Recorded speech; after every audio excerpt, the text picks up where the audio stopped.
Después de esto, básicamente viene un proceso que se llama la Uribe en 1980, que es básicamente un pacto entre los grupos guerrilleros, las FARC y el gobierno, en el que pactan una participación política de estos mismos para que se desmovilicen y puedan participar políticamente, además del Partido Liberal Conservador. Crean en el año 1984-86 más o menos la Unión Patriótica, y la Unión Patriótica es básicamente el partido que recoge estas posiciones del pueblo. Entonces, años más tarde, cuando ya son electos varios de sus candidatos, ocurre algo en Colombia que es el exterminio del partido de la Unión Patriótica. Básicamente uno de los genocidios más grandes que ha habido en el país, y es precisamente un exterminio sistemático a este partido al que le habían prometido precisamente garantías políticas para poder participar. Con esto obviamente hace que se acrecenten mucho más los niveles de violencia, desapariciones,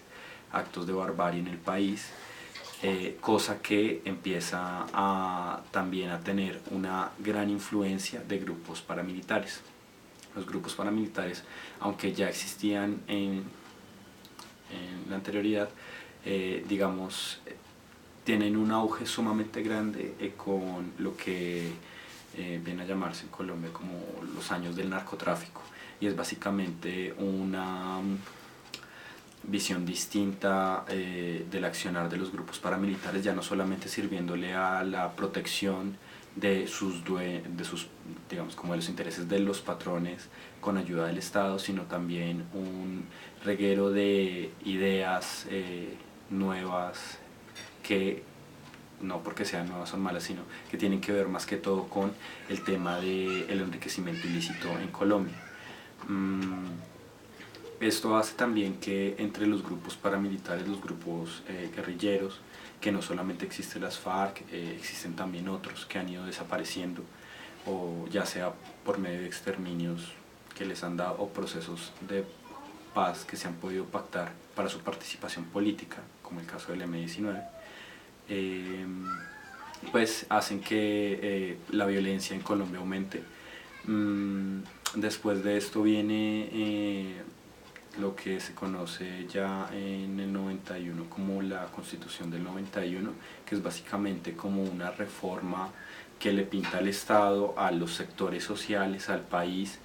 para cambiar su constitución y básicamente el norte hacia donde le está apuntando la República. Esto termina siendo un gran problema,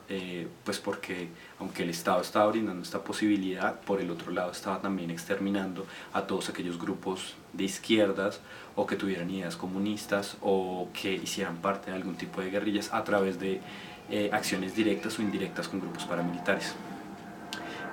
Después de la Constitución del 91, digamos, hay un horizonte distinto hacia donde mira la construcción de nación, y ya mucho más adelante, hacia el año 2000,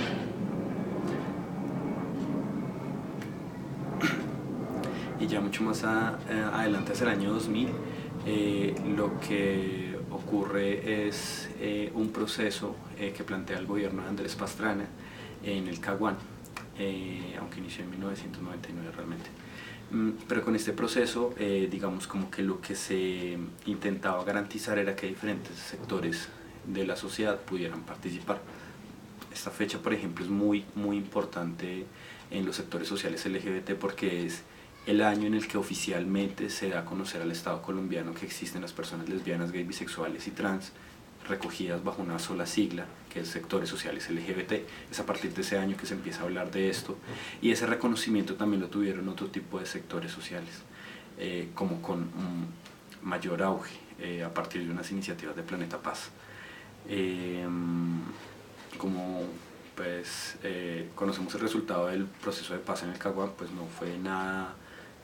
fructífero. Lo que hizo fue aumentar el accionar de los grupos guerrilleros en el país, ya que no pensaban solamente en ideales políticos de transformación social y cultural, sino que precisamente estaban permeados por asuntos del narcotráfico que borraron un poco los horizontes hacia donde se dirigían estos grupos inicialmente.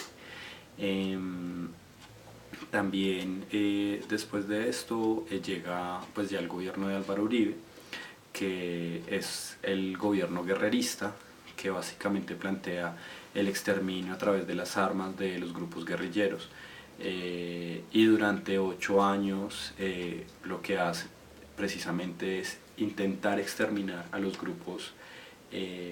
guerrilleros del país en diferentes zonas, pero el resultado de esto es un aumento de los índices de muertes, asesinatos y desapariciones, las épocas más violentas que ha vivido Colombia, pues digamos, frente a los registros que se tienen, porque no solamente intentó acabar con grupos guerrilleros, sino que le dio todo el aval a los grupos paramilitares, autodefensas, como también se les conocía, y esto permitió que a través de unas reformas que intentaban hacer a la moral y las costumbres, precisamente guiadas desde el mismo apoyo del Estado y de los grupos paramilitares, que también estaban influenciados por el narcotráfico,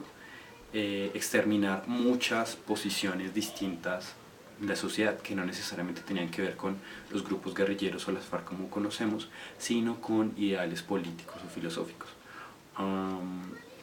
Ya más recientemente